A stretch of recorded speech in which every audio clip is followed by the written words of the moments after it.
मुख्यमंत्री आवास गए, लेकिन मुख्यमंत्री आवास में जानबूझ के मुख्यमंत्री नहीं मिले। क्यों नहीं मिले आप समझ सकते हैं। यहाँ का विधायक बोल रहा है कि आदिवासियों ने 2 बार हारा है, 2 बार कोर्ट में हारा है। मैं कह रहा हूं ऐसे कोई बात नहीं है। सवाल इस विधायक को भी, दरअसल ये विधायक भी दीकुओं का विधायक है, दीकू मानसिकता का विधायक है, दीकू दामाद है। तो दीकू दामाद क्या करता है, दीकू का ही काम करता है। और इसीलिए ये विधायक, स्थानीय विधायक आदिवासियों के खिलाफ, संविधान के खिलाफ, पश्चिमी अनुसूची के खिलाफ, आदिवासियों के खिलाफ बयान देता है। जो दूर दराज से बंगाल हो, उड़ीसा हो, कोल्हान हो, रांची जिले का विभिन्न जगह से आए हुए तमाम साथी हों और इस तमाम इलाका से, बचपना इलाका से जो भी भाई बहन अपनी पैसा कौड़ी लगा करके अपनी ताकत से ड्यूटी के सवाल पर आप लोग यहां आए हैं, सबको जोहार। हम इसे बात कहने का है, बहुत बातें होगी और अफसोस लगता है लोग को माइक मिलता है तो इतिहास बताने लगते हैं, बहुत लोग संविधान बताने लगते हैं। लेकिन यहां देखना पड़ता है कि लोग, सब जगहों के लोगों का प्रतिनिधित्व होना चाहिए। अभी अभी हमारे बीच हमारे समाज के दूर दराज से हमारे आदिवासी संगठन के हमारे मेहमान पहुंच रहे हैं। आदिवासी युवा शक्ति बोकारो से हमारे आज के कार्यक्रम में पहुंचे हैं। हम तहे दिल से स्वागत करते हैं, अभिनंदन करते हैं। इसके बाद हमारे बीच आदिवासी एकता मंच झारखंड से पहुंचे हैं। हम उन्हें भी आज के इस कार्यक्रम में तहे दिल से हार्दिक हार्दिक अभिनंदन और स्वागत बता रहा है। माइक मिल जाता है तो इतिहास पता लगता है, संविधान पढ़ाने लगते हैं। लेकिन अभी जरूरत क्या है, अब क्यों आए हैं, ये सवाल है। अगर इस सवाल को आप नहीं समझेंगे तो भाषण सुन के जाइएगा, अच्छा भाषण मिल जाएगा, ऐसे काम नहीं चलेगा। और जिंदगी में बड़ी बड़ी रैलियां, बड़ी बड़ी सभाएं, बड़ा बड़ा मंच हम लोग देख लिए, रिजल्ट क्या मिलता है? आ जाए हैं, कोई बंगाल से, कोई उड़ीसा से है, कोई बोलता घर घर काम छोड़ के आया है। आ जाइएगा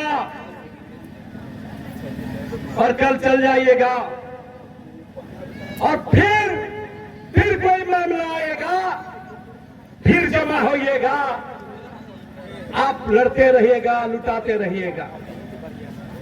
हम इस बात को इसलिए कह रहे हैं, धीरे का मामला, अगर आप धीरे के प्रकरण को देखेंगे तो सवाल धीरे भर ऐसा नहीं हो रहा है। देश का तमाम आदिवासी समुदाय का जो धार्मिक केंद्र है, पहाड़ है, पर्वत है, नदी नाला पुरु जहां है, और ये जो पचपरना इलाका है यहां और ज्यादा है इसमें। तो मेरा कहना है कि सब जगह से तरीका से चीजों को बदल दिया जा रहा है और हमारा लोग अफसोस क्या है बता दे रहे हैं। न हमारा अतीत पता है, न इतिहास पता है, न भूगोल पता है। आप तमाम लोग आए हैं, क्या है धीरे का मामला, बोले थोड़े ढंग में पता पाइएगा। धीरे जहां है, हम लोग जो कह रहे हैं कि आपको पता है कि आदिवासियों का ये धीरे था। परंपरागत रूप से ब्रिटिश वहां से खेल शुरू हो गया, वहां से खेल शुरू हो गया।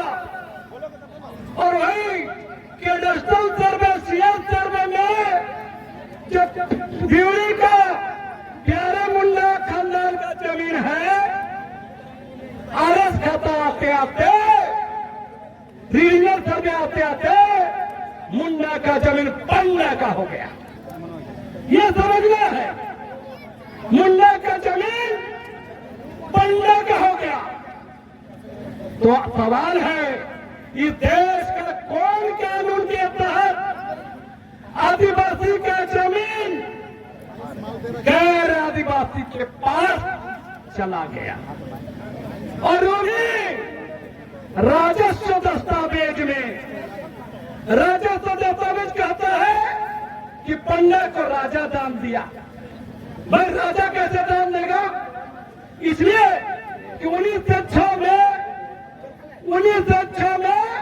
सेहत सर्वे हुआ, 1908 में सीएमपीएड बना, 1932 में रिविजनल सर्वे हुआ। तो मेरा कहता है किस कानून के तहत चेंज हो गया? जब 32 में कानून बन गया है तो 1908 में कानून बन गया है, उसके बाद लाती हुआ सर्वे। मतलब 24 साल पहले कानून बना, उसके बाद कैसे चेंज हो गया? सवाल ये है कि उस गांव को, ग्राम सभा का अधिकार को इग्नोर करते हुए, उल्लंघन करते हुए जिला प्रशासन कैसे ट्रस्ट बना लिया? ये ट्रस्ट का खेल है। ड्यूरी में जो माल आता है उस माल का खेल है, इसको समझना होगा। और ट्रस्ट एक्ट का भी उल्लंघन मैं बार बार कह रहा हूं। इंडियन ट्रस्ट एक्ट जो है, और ट्रस्ट एक्ट में 13 आदमी का जो हस्ताक्षर बताया जाता है, 9 जन का सिग्नेचर नहीं है, 4 जन का सिग्नेचर है, ट्रस्ट पास हो जाता है। और तो 5वीं का इलाका है ये।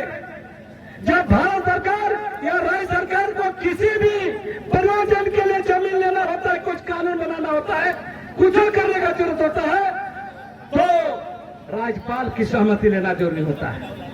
ये कौन सा देश है जहां हम आदिवासियों का जितना भी मामला अधिकार को खत्म करने की कोशिश हो रही है?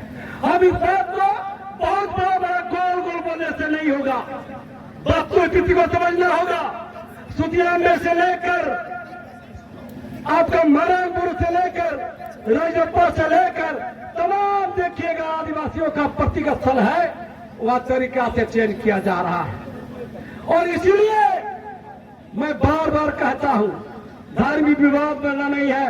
मैं कह रहा हूं धर्म काया हो कितना साल हो रहा है? 3 से 4 हजार साल से भी धर्म काया हुआ है। सुन लीजिए, जितना भी धर्म देख रहे हैं दुनिया में 4 से 5, 3 से 4 हजार साल से ज्यादा नहीं हो रहा है। और हम लोग आदिवासी लोग लाखों लाख साल से हैं। और इसीलिए यह धार्मिक लड़ाई नहीं है, ये आदिवासियों का संवैधानिक और उसके जो भारतीय संविधान ने जो अधिकार दिया है उसकी लड़ाई। अब जरा ये इसका कानूनी पहलू को देखना होगा। जब तक इस पूरे बातों को नहीं समझिएगा, नहीं जाइएगा। क्या कारण है? क्या कारण है कि 2 दिन ड्यूरी बात मुकदमा होता है, तालाबंदी होता है, मुकदमा होता है, तो ये प्रशासन की विफलता का परिणाम है। ड्यूरी के लोग आक्रोशित है, ड्यूरी के लोग मांग कर रहे हैं हमारे अधिकार का।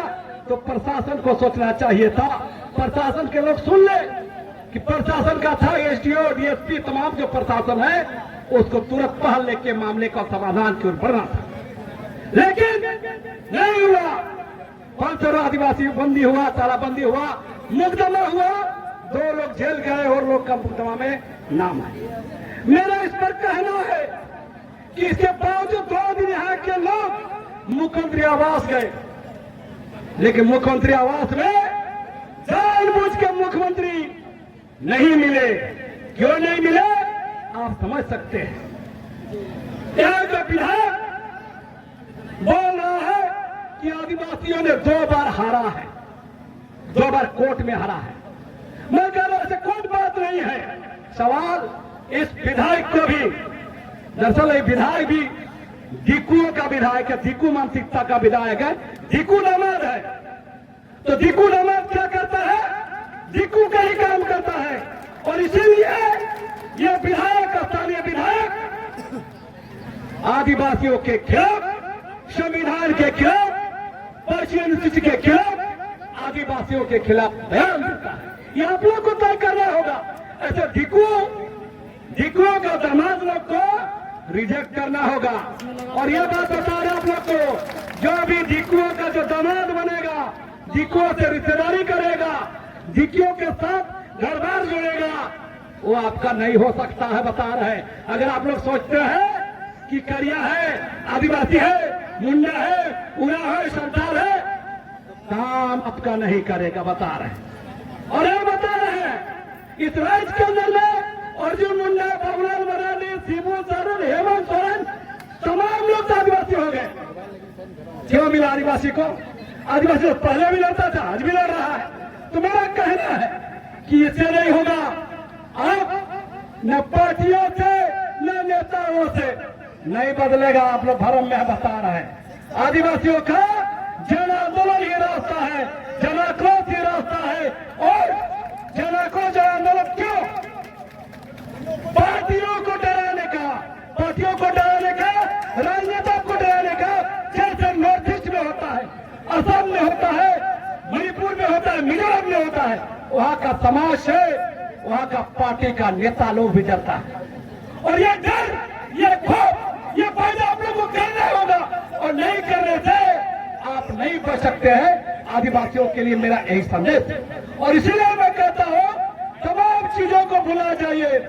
अगर जब आपके पास वो सीधी उंगली से घी नहीं निकलती है, जब नेताओं को, पार्टियों को अंगुली करने से किएगा, सभी विधायक लोग आपका समाज के प्रति वफादार होगा, दोगलागिरी नहीं करेगा, दिक्कुओं का काम नहीं करेगा। और इसीलिए मैं कहता हूं, जन आंदोलन का रास्ता, आदिवासियों की एकजुटता का रास्ता ही अंतिम हम लोग का रास्ता है। क्योंकि देश में राष्ट्रपति भी हमारा है। किस काम का? मुख्यमंत्री लगातार आदिवासियों का, किस काम का? विधायक आपका 28 को विधायक है, आपका 5 को सांसद है, किस काम का? तो मेरा कहना है, मैं कह रहा हूं कि दिवड़ी प्रकल्प पर क्या होगा नहीं होगा बात तो जानी जाइए, लेकिन यह ईमानदारी क्यों नहीं दिखाया गया कि मुख्यमंत्री यहाँ के लोगों से संवाद क्यों नहीं किया, क्यों मिला ही नहीं? ये सवाल है। क्योंकि राज्य का मुख्यमंत्री भी, राज्य का आदिवासी नेता भी मौसमी है। मौसमी समझते हैं ना? मौसम के लोग, अगर ईडी डंडा करेगा हेमंत सोरेन को, भाजपा डंडा करेगा हेमंत सोरेन को, तो उस समय बोले कि मैं आदिवासी हूँ, मैं आदिवासी गुरुजी आंदोलकारी का बेटा हूँ। और जब वोट आएगा तब बोलेगा मैं आदिवासी हूँ, मैं गुरुजी का बेटा हूँ। लेकिन जब आदिवासियों का संवैधानिक काम, जायज काम करने की बात आएगी, उस समय वो आदिवासी का नहीं है, उस समय वो दिक्कुओं का है। और इसीलिए आप लोग को तय करना होगा आने वाले कल में। आज जमा है, भीड़ हो गया, रैली हो गया, संवाद सुन के जाने से काम नहीं होने वाला है। और लड़ना पड़ेगा, निरंतर लड़ना पड़ेगा। नहीं तो चुनाव आएगा तो दारू, चखना, पोटी, पचा, ये सब से भुला जाइएगा। और इसलिए इस बार आपका ताकत, चुनाव का मौसम है, अभी टर टर करके आपके दरवाजे में आएगा। तो इसलिए आप लोग को भी अपना पहचान, अपना ताकत, अपनी एकजुटता दिखाना होगा। इन्हीं शब्दों के साथ मैं अपनी बातों को विराम देता हूँ। सबों को, भाई बहन, जितना दादा, माँ बेटा, सबको जोहार। जय झारखंड, जय आदिवासी।